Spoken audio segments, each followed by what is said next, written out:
Hey guys, welcome one and all on English Plus. Dear parent, अभी कल UP TGT English का paper हुआ था। उस पेपर के हमने फर्स्ट पार्ट को कंप्लीट कर लिया है। Let's start part number 2, starting with question number 42, booklet C. Which of the following is not a major characteristic of a ballad. देखिए यहाँ पर वर्ड लिखा गया नॉट, आप नॉट वर्ड को ध्यान रखिएगा और बैलेट के बारे में क्या सही नहीं है। इट टेल्स अ स्टोरी, एकदम सही है, स्टोरी बताती है, ये भी सही है। It usually deals with a single episode, ये भी सही है।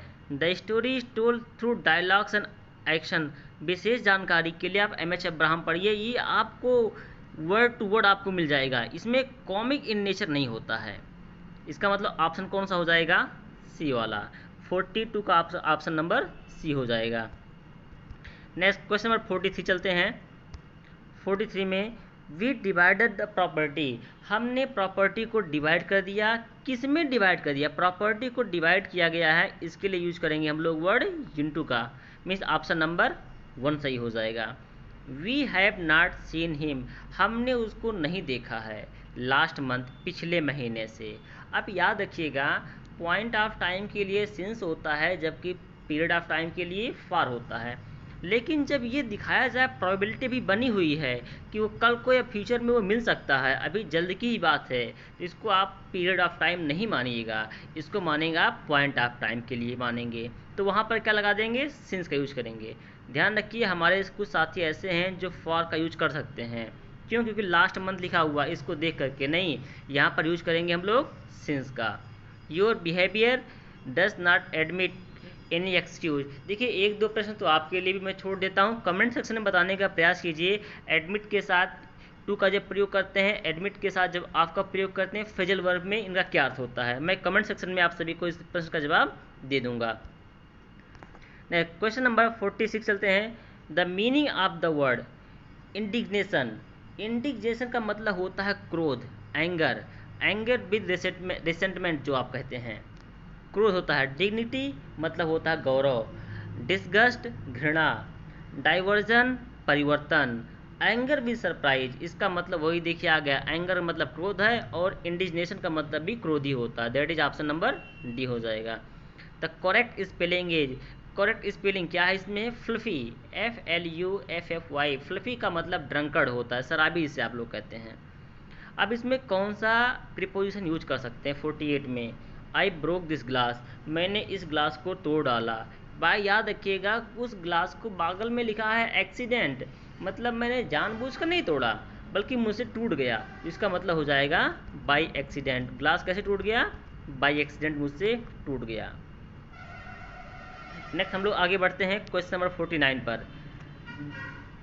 दाई soul was like a star, मुझे तो नहीं लगता है कि कोई हमारे साथी बंधु यहाँ पर गलती करेंगे। Thy soul was like a star and dwell apart, ये लंदन 1802 की लाइन है, सभी लोग इसको जानते हैं। किसने लिखा हुआ है? वही वर्ड्सवर्थ साहब ही लिखे हुए थे। विच of the following is a pastoral LG. देखिए यहाँ पर लिखा है इज, हमारे कुछ साथी ऐसे हैं गलती कर देंगे, इज नहीं देखेंगे, बोलेंगे नॉट है, पेस्टोरल एलजी नहीं है। एलजी पढ़ेंगे, थ्रेनोडी पढ़ेंगे, मोनोडी पढ़ेंगे, पेस्टोरल एलजी पढ़ेंगे, सारे टर्म पढ़ेंगे, इस शब्द को नहीं ध्यान रखेंगे, तो हो सकता है किसी ने गलती कर भी दी हो। देखिए पेस्टोरल एलजी में कौन सा है?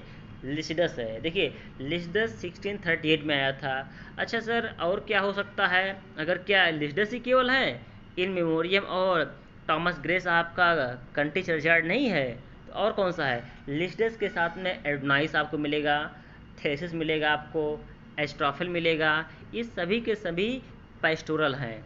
तो इसमें कौन सा मिलेगा? लिसिडस, थेसिस, एस्ट्रोफिल, ये सब क्या मिलेंगे? एडोनाइस, ये आपको मिलेगा पेस्टोरल में, इसलिए ऑप्शन नंबर आपका सी हो जाएगा। क्वेश्चन नंबर चलते हैं 51 के लिए। A factual account of a person's life, किसी भी व्यक्ति की फैक्चुअल लाइफ में दिखा जा रहा है। Examining all available information and text relevant to the subject, जो सब्जेक्ट से रिलेवेंट हो सकता है। कमेंट से देखिए, ऐसा है कि ऐसे क्वेश्चन पे हमारे कुछ साथियों को डाउट है कि ऑप्शन नंबर ए हो सकता है या ऑप्शन नंबर बी हो सकता है। तो इस क्वेश्चन को भी मैं कमेंट सेक्शन में रिस्पॉन्स देने का प्रयास करूंगा, आप करने का प्रयास कीजिए, क्योंकि मैं नहीं चाहता हूँ कि कोई डाउट वाले क्वेश्चन को मैं बता सकूँ आपको। 52. Choose one word from the option which describe the phrase most accurately. Gradual recovery from illness. बीमारी से जो ग्रेजुअल रिकवरी होती है उसको हम लोग किस नाम से जानते हैं? देखिए, पैनिसिया मतलब रामबाण, इलाज एकदम। केवलसेंस, केवलसेंस का मतलब होता है स्वास्थ्य लाभ, आपके स्वास्थ्य में धीमे धीमे सुधार हो जाना। अगला है प्यूट्रिफैक्शन, इसका मतलब होता है सड़न। और लास्ट में नन ऑफ देम। देखिए, तो ग्रेजुअल रिकवरी कर रहे हैं इलनेस से, तो दैट इज आपका कन्वल्सेंस हो जाएगा, जिसको हम लोग बोलते हैं स्वास्थ्य लाभ कहते हैं।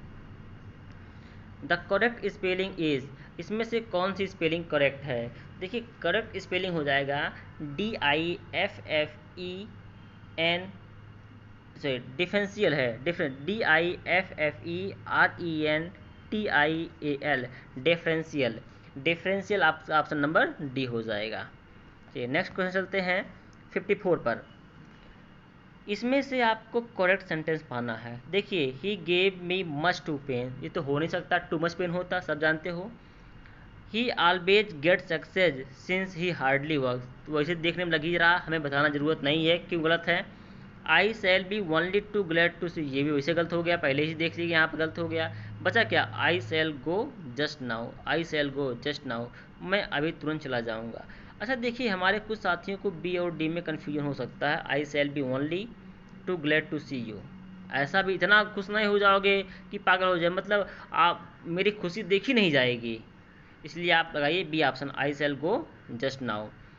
55 में देखिए, इसमें भी वही लिखना है preposition, we didn't get home, हम घर नहीं पहुँचे।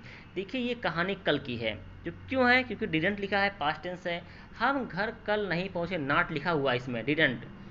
2 बजे, हम 2 बजे नहीं पहुँचे, इसका मतलब हो गया कि हम कल 2 बजे तक घर नहीं पहुँचे, तो वहाँ पर यहाँ हो जाएगा टिल हो जाएगा, अनटिल नहीं लिखा, बल्कि क्या हो जाएगा यहाँ पर टिल, क्योंकि कल हम 2 बजे तक घर पहुँचे ही नहीं थे।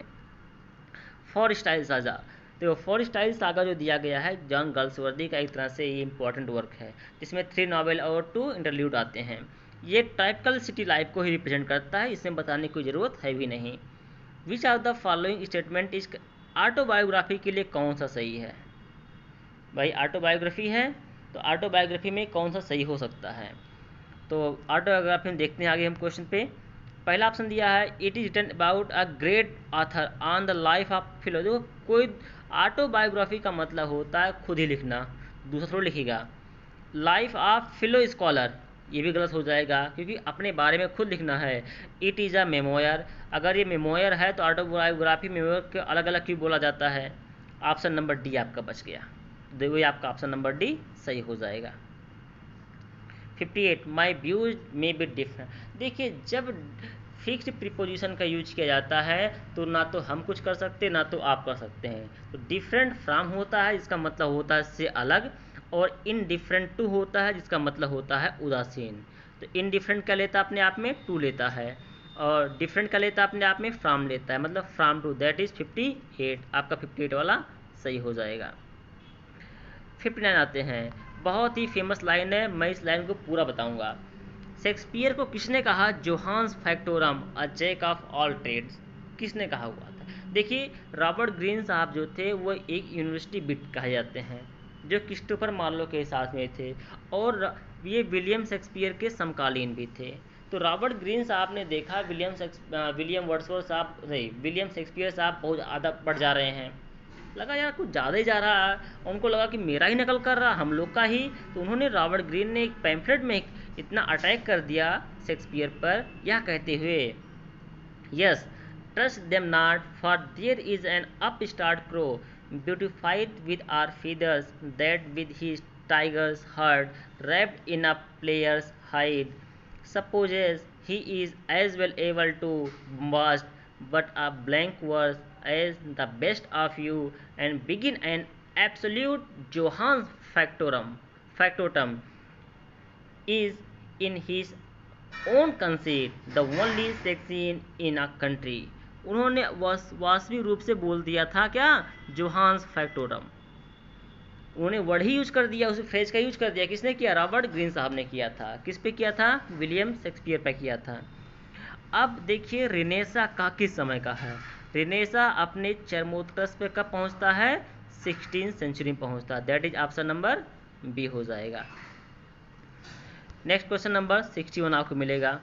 61 which of the following work is a nobility by John Galsworthy. देखिए याद रखिएगा, जॉन गर्ल्सवर्दी साहब ने जो नॉवेल लिखे हुए थे उसमें 1899 में जो नॉवेल आया था जोसलिन, यहाँ पर JACE होगा, यहाँ पर CO नहीं होगा, जोसलिन गया है।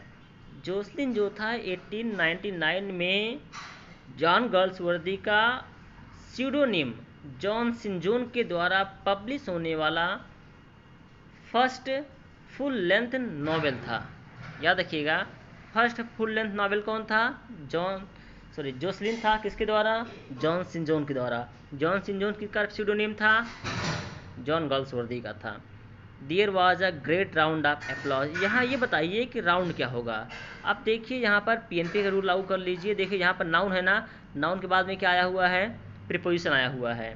There was a great round of applause, तो यहाँ पर ये क्या हो जाएगा? आपका नाउन हो जाएगा। नाउन के बाद में प्रीपोजिशन का यूज किया गया है। Find out the incorrect sentence. देखिए एक इसमें ध्यान रखिएगा, अगर आपसे कहा जाए दो बातें, अगर ये कहा जाए कि अगर आप पढ़ेंगे तभी आप पास होंगे, अगर आप पढ़ेंगे तभी आप सफल होंगे, इसका मतलब आप पढ़ेंगे भविष्य के लिए, आप सफल भी भविष्य में होंगे। अगर भविष्य की दो बातों को बताया जाए एक सेंटेंस में, तो ऐसे सेंटेंस को हम लोग बोलते हैं कंडीशनल सेंटेंस। तो कंडीशनल सेंटेंस में जो होता है, एक पार्ट प्रेजेंट टेंस में होता है और दूसरा होता है फ्यूचर में होता है। तो यहाँ पर if you do not work hard, ये प्रेजेंट में तो है, यू कैन नॉट सक्सीडेड नहीं, यहाँ पर हो जाएगा फ्यूचर यूज हो जाएगा, यू के साथ विल लग जाएगा। क्यों? क्योंकि एक पार्ट प्रेजेंट में होगा, दूसरा पार्ट कहाँ हो जाएगा? फ्यूचर में हो जाएगा।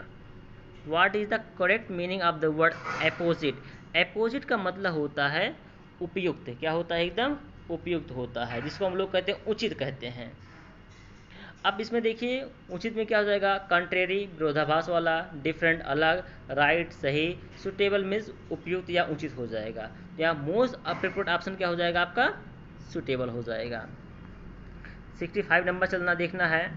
इसमें आपको कौन सा स्टेटमेंट फाइंड करना है? करेक्ट स्टेटमेंट, जो आपका सही वाला है वही निकालना है। अब किसके बारे में निकालना है? किसके बारे में निकालना है? ट्रेजेडी के बारे में। तो ट्रेजेडी का मतलब होता है एक ऐसा नाटक है, हिंदी में बोलते हैं दुखांत, मतलब दुख प्लस अंत। अंत में जो होता है वो दुख ही आता है। किसमें? प्रोटागनिस्ट के लाइफ में लास्ट में दुख ही आता है। तो देखिए, it is a representation of serious action leading to joyous conclusion. अब ये कह रहा है जब कहानी ख़त्म होगी बड़ा मौज मस्ती होगी। अरे रोमांस थोड़े ही है, कॉमेडी थोड़े है, ये उसको उल्टा है। बाद में हीरो बेचारा मर जाता है, लाइफ बहुत सफ़र करता है, तो जॉयस तो होगा ही नहीं, पहली गलत हो गया। Tragic hero will evoke both और पिटी एंड टेरर। हाँ, कोई भी एग्जांपल ले लीजिए आप, किंग लियर उठा लीजिए एग्जांपल में। किंग लियर में देखिए जिसमें हेमार्सिया होती है, ट्रेजिक फ्ला होती है, that is error in judgement. अपने जजमेंट के कारण ही वो ऐसा होता है। बाद में बेचारा तूफान सीन आ जाती है, उसमें स्टॉर्म वाली सीन आती है, कभी पढ़ने का प्रयास कीजिए। ग्लाउसेस्टर देखिए, बाद में कॉर्डेलिया आती है। तो यहाँ पर अपने आप ही रिस्पॉन्सिबल होता है वो। Hamartia become the reason of his demise, एकदम सही मैंने कहा। द एनाग्नोसिस, देखो षड्यंत्र जो भी होता है ट्रेजेडी में ना, ये फॉर्च्यून नहीं लाता है, उसमें फॉर्च्यून कौन लाता है? हेमार्सिया ही लाती है। इसमें ऑप्शन नंबर बी और सी, मतलब ऑप्शन नंबर 2 और 3 सही हो जाएगा। That is option number C हो जाएगा। नेक्स्ट चलते हैं 66 में। ड्रामेटिक मोनोलॉग क्या है? देखिए ड्रामेटिक मोनोलॉग में एक सिंगल स्पीकर होता है। अगर समझना हो तो याद कर लीजिए रॉबर्ट ब्राउनिंग की माई लास्ट डचेस। ड्यूक जो होता है एक पोर्ट्रेट को दिखाता रहता है और अपना बोलता रहता है। तो a single speaker talking to himself, अगर कोई सिंगल स्पीकर अपने आप से ही बोलेगा तो भैया उसको बोलते हैं सॉलिलॉक्वी, उसको ड्रामेटिक मोनोलॉग नहीं बोलते हैं। सेवरल स्पीकर, बहुत लोग बोलेंगे तो झगड़ा हो जाएगा भाई, ये हो ही नहीं सकता। अगला single dialogue in the poem, एक पोएम में केवल सिंगल डायलॉग होगा तो उसको नहीं बोलते हैं, सामने वाला कोई सुनने वाला होना चाहिए। तो ड्रामेटिक मोनोलॉग में ये होता है कंडीशन कि सामने वाला ऐसा मानते, सामने वाला सुनने वाला एक होगा चाहे, और वो कैरेक्टर कौन सा होगा? इमेजिनरी कैरेक्टर होगा, स्पीकर जो आपका होगा। विशेष जानकारी के लिए MH अब्राहम देखिए, अब यहाँ पर इमेजिनरी इस वर्ड को डायरेक्टली ही यूज कर दिया गया है। अगला है वर्ड्सवर्थ की एक पोएम आई थी, द सॉलिटरी रीपर आई हुई थी। इसमें हाईलैंड लाइस, देखो लाइस का मतलब होता लड़की होता है, लैड मीन्स लड़का या छोरा होता है, लैस मीन्स लड़की या छोरी होती है। अब देखो ये जो लड़की है ना, ये अकेले पहाड़ों पर गाना गा रही है, गुनगुना रही है। वर्ड्सवर्थ साहब को लगता है यार लड़की क्या बोल रही है, और ऐसे समय ना वो सैड सॉन्ग गा रही है। ये कहते हैं यार ऐसा मत गाना वाना गाओ, बढ़िया वाला गाना गाओ। और लड़की जो है वो स्कॉटिश डायलेक्ट में ही गाना गा रही है, मतलब स्कॉटलैंड की रहने वाली है, दैट इज स्कॉटलैंड हो जाएगा आपका। 67 हो गया। 68, इसमें से कौन सा गाल्सवर्दी के द्वारा नहीं लिखा गया है? जस्टिस भी है, सिल्वर बॉक्स भी है, स्ट्राइप है, लेकिन एप्पल कार्ड जो दिया गया है ये एप्पल कार्ड इनके द्वारा नहीं लिखा। तो कौन लिखा? इसको लिखा था जॉर्ज बर्नर्ड शॉ ने लिखा हुआ था। पीजीटी में आपने सबने पढ़ा होगा इसके बारे में। Next, fable is also called, fable M H Abraham पढ़िए, फेबल के बगल में ब्रैकेट में ही लिखा हुआ है एप्लॉग। फेबल क्या है? इज आल्सो कॉल्ड एप्लॉग, फिर उसी ने बताने की। शेक्सपियर का लव्स लेबर्स लास्ट जो है कॉमेडी ऑफ मैनर्स है। आप उठा के एम एच अब्राहम देखिए, एम एच अब्राहम में कॉमेडी ऑफ मैनर्स में एग्जाम्पल ही दिया गया है, क्या है? लव्स लेबर्स लास्ट दिया गया है। 71 आ जाइए। Who among the following writer is known for the epigram? अगर epigram पढ़ना है तो बेगन साहब का ऑक्ट्रेबल पढ़ लीजिए, आप स्टडीज़ पढ़ लीजिए, studies are for delight for ornament. आपको पूरा का पूरा ऐसा लगेगा पूरा प्रोफेशन इन्होंने दिया हुआ है, और लाइफ में कुछ सीखना है इनको पढ़ लीजिए, दैट इज epigram। 72, यहाँ पर भी आपको यूज करना है प्रीपोजिशन, फेडअप के साथ में विद का यूज किया जाता है, that is option number B, fed up with हो जाएगा। 73 आ जाइएगा। मार्क द पार्ट, अब इस पार्ट में देखना जिसमें एरर है। These kind of apparel seems to be expensive but it is relatively affordable to maintain। बहुत अच्छा एग्जाम्पल है, समझने का प्रयास कीजिए। देखो पहले लिखा हुआ है seems, सेकेंड वाले पार्ट में वर्ब कौन सा है? सिंगुलर है, बताइए ध्यान से, सिंगुलर है। थर्ड वाले में देखिए प्रोनाउन कौन सा है? सिंगुलर दिया गया है। तो इस प्रकार के कपड़े, याद रखिएगा, कह रहा है इस प्रकार के कपड़े बहुत ही एक्सपेंसिव लगते हैं क्योंकि इसको अफोर्ड करना बड़ा मुश्किल है। देखिए याद रखिए, बाद में कह रहा है इस कपड़े को अफोर्ड करना मुश्किल है। इसका मतलब एक बार में आप एक ही कपड़े पहनने जा रहे हैं। जब बी और सी प्रोनाउन भी सिंगुलर है, भाई गलती तो एक ही पार्ट में होगी ना, सी वाले में प्रोनाउन सिंगुलर है, बी वाले में वर्ब सिंगुलर है, तो बचा कौन? ए वाला पार्ट बच गया। ए वाले पार्ट में देखिए जहाँ पर सब्जेक्ट मिलेगा दीज काइंड, तो दीज काइंड नहीं बल्कि यहाँ क्या हो जाएगा? दिस काइंड होगा, क्योंकि अगर गलती करेंगे तो एक ही स्थान पे करेंगे, पहले वाले को सही मानेंगे तो दूसरा और तीसरा दोनों करना पड़ेगा, और हमारा बोर्ड कभी मानेगा भी नहीं। इसलिए क्या होगा? ए वाले ऑप्शन में कर दीजिए this kind of apparel, apparel मतलब वस्त्र। इस प्रकार का जो कपड़ा है ऐसा लगता है कि बहुत ही खर्चीला है और इसको भाई अफोर्ड करना बड़ा मुश्किल है। तो दिस काइंड ऑफ अपैरल, क्योंकि दिस होगा सिंगुलर, सिम हो गया सिंगुलर, इट हो गया सिंगुलर, समझ में आ गया सब कुछ? तो सी वाला ऑप्शन हो गया। करेक्ट स्पेलिंग क्या होगा? इसका होता है डिसर्नमेंट, DISCERNMENT, डिसर्नमेंट। अब डिसर्नमेंट का मतलब होता है एबिलिटी टू जज वेल, डिसर्नमेंट का मतलब होता है एबिलिटी टू जज वेल होता है। 75 में देखिए ये कौन सा गाल्सवर्दी का नहीं है? स्वान सॉन्ग, देखिए स्वान सॉन्ग 1928 में आया हुआ था गाल्सवर्दी का। सेंट प्रोग्रेस जो है 1919 में आया हुआ था। फ्लावरिंग वाइल्डरनेस जो है ये 1932 में आया हुआ था। तो आया क्या नहीं था? द थॉर्न जो है मानते हैं कि 1798 में वर्ड्सवर्थ साहब के द्वारा लिखा गया है। तो इसमें कौन सा ऑप्शन हो जाएगा? ऑप्शन नंबर बी, दूसरा वाला ऑप्शन सही हो जाएगा। 76 में आइएगा। देखिए 76 में लैब में इन सॉफ्ट लेडियन एयर्स, कुछ नहीं करना है, एल एलेग्रो की लाइन है, आप पढ़ेंगे तभी समझ में आएगा, पढ़ने के बाद प्रयास कीजिएगा। कॉक्सन, आप मेरे ख्याल से कोई ऐसा नहीं होगा जिसको ना मालूम है, कॉक्सन जो है वो जस्टिस का ही कैरेक्टर है। तो कहाँ का रहा है ये कैरेक्टर? कहाँ का है? जस्टिस का है। अब आपको ये बताना है कि जो क्लोजेट ड्रामा होता है उसमें क्या होता है। देखिए जो क्लोजेट ड्रामा होता है वो केवल पढ़ने के लिए होता है, नॉट फॉर एक्शन, इसको परफॉर्मेंस के लिए नहीं रखते हैं बल्कि क्या केवल पढ़ने के लिए। तो a closed drama is intended to be read rather than to be stage in a theatre. तो ऑप्शन नंबर आपका हो जाएगा सी वाला सही हो जाएगा। 79 में एरियो जो for fear of which hear this thou age unbred. देखिए जब आप शेक्सपियर साहब ने टोटल मिला के लिखे हैं 154 सोनेट, और 154 सोनेट में जो है सोनेट नंबर जो है 104, सोनेट नंबर 104 की लाइन है किसके द्वारा लिखा गया है? शेक्सपियर साहब के द्वारा, सॉरी विलियम शेक्सपियर साहब के द्वारा लिखा गया है। तो आप सभी को समझ में आ गया होगा। अब किस पार्ट में एरर है? देखो जब किसी भी नंबर को यूनिट के रूप में लेते हैं तो वहाँ पर वर्ब जो होता है वह सिंगुलर ही होता है। मतलब 15 माइल्स को हमने ले लिया है यूनिट के रूप में, इसलिए आर नहीं बल्कि इच हो गए। तो बड़ा एग्जाम्पल सिंपल सा है, कई एग्जाम में आ गया है। तो ऑप्शन नंबर कौन सा हो जाएगा इसमें? बी, 80 का हो जाएगा आपका बी। आते 81, as a dramatist John Galsworthy. देखो जॉन गाल्सवर्दी ये मॉडर्न एज के माने जाते हैं, ये रियल पिक्चर ऑफ सोसाइटी को रिप्रेजेंट करते हैं जैसे चार्ल्स डिकेंस साहब करते हैं। तो realist tradition of Jones and Pinero हो जाएगा। Which is the grammatical status? अब देखो राउंड यहाँ पर क्या होगा? देखिए Vasco da Gama was the first to round the Cape of Good Hope. Cape of Good hope पर आने वाले प्रथम व्यक्ति कौन थे? Vasco da Gama. अगर राउंड को हम वर्ब नहीं मानेंगे तो एक बात देख के बता दीजिए इसमें वर्ब क्या हो सकता है? भाई अगर राउंड को हम वर्ब ना माने तो वर्ब है ही नहीं, सिंपल सा ऑप्शन आपका हो गया, इसमें वर्ब हो गया। अब शायद इसको बताने की आवश्यकता नहीं होगी आपको। 83 में देखते हैं, इस कहानी में देखो कौन सी ऐसी चीज़ इसमें है जो डबल मीनिंग होती है। देखिए डबल एलिगरी का अर्थ ही होता है द्विअर्थी। एलिगरी की हिंदी होती है द्विअर्थी। हमारे कुछ साथी जो हैं वो आयरनी तक भी पहुंच जाएंगे। देखो आयरनी में मैं एग्जांपल बताता हूँ। किंग लियर में ग्लॉसेस्टर आता है तो कहते हैं, ग्लॉसेस्टर से कहा जाता है यार तुम कितने अच्छे आदमी हो, लेकिन वो कितना दुष्ट बाद में दिखता है वो तो ग्लॉसेस्टर ही जानता है।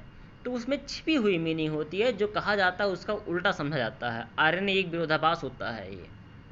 तो एलिगरी का मतलब होता है द्विअर्थी होता है।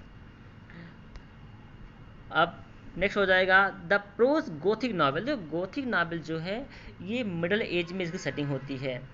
जो मिडल एज था उसी में सेटिंग होती है। गोथिक नावल में क्या होता है, जो गोथ्स होते हैं उन्हीं के अराउंड जो होता है पूरी कहानी घूमती रहती है। इसमें कोई गर्ल होता है, गर्ल को मोलेस्टेट करते हैं, उसके साथ रूड बिहेवियर किया जाता है, लूटपाट होती है, और हमेशा एकदम पूरा समझ लो पूरी लाइफ ऐसा लगती है केवल अंधकार में, इनमें कभी खुशी है ही नहीं। तो ऑप्शन नंबर आपका हो जाएगा बी हो जाएगा। आज के लिए लास्ट क्वेश्चन जो है question number 85, the apple was too sour to eat. एक बात बताइएगा, द एप्पल वॉज टू सार, ये यूज ऑफ एडवर्ब टू है। तो यहाँ पर बताइए टू जो लिखा हुआ है उसके पहले फर्स्ट वाले पार्ट में कौन सा टेंस है? आप कहेंगे वाज है। वाज मतलब कौन सा टेंस हो गया? Past tense. तो जब रिमूवल ऑफ एडवर्ब टू करते हैं तो पहले वाले टू को जब हटाते हैं तो वहाँ लिख देते हैं सो, और दूसरे वाले टू को जब हटाते हैं तो वहाँ क्या लिखा जाता है? दैट। इसको हम लोग कहते हैं ट्रांसफॉर्मेशन में पहला ही पार्ट होता है, तो एडवर्ब टू का प्रयोग बोलते हैं। अब ये देखना है कि टेंस कौन सा है? पास्ट है, मतलब वाज पास्ट है। तो जब भी बनेगा तो पास्ट में बनेगा, सो और दैट बनेगा। देखो पहले वाले में ना तो सो आया ना तो दैट आया है, गलत हो गया। दूसरे वाले में दैट का यूज कहीं नहीं किया गया है, तो इसमें सो नहीं है। बचा कौन? तीसरा और चौथा बच गया। The apple was so sour that, the apple was so sour that, इतना सही हो गया ना? इट है, इट तक भी सही है। इसमें अंतर किया है कैन नॉट और कुड नॉट का। अब मैंने कहा था कि पहला वाला पार्ट देखिए क्या लिखा है? वाज लिखा है। तो वाज किस टेंस में आता है? पास्ट में आता है। अगर वाज जो है पास्ट में आ रहा है तो जो इसका बनेगा वो भी कहाँ पर आएगा? पास्ट में ही आएगा। अगर गलती से यहाँ पर वाज के स्थान पे इज हो जाता, मतलब प्रेजेंट टेंस हो गया, तो इसका हो जाता कैन नॉट। लेकिन वाज होना की वजह से चूंकि पास्ट टेंस में है इसीलिए कैन का पास्ट क्या हो जाएगा? कुड हो जाएगा। तो 85 कौन सा ऑप्शन सही हो जाएगा आपका? डी वाला ऑप्शन सही हो जाएगा। डियर एस्पायरेंट, इसी तरह से आप अपना प्यार बनाए रखिएगा। हम अब मिलते हैं पार्ट नंबर 3 में। आप सभी को ढेर ढेर सारी शुभकामनाएं। जय हिंद।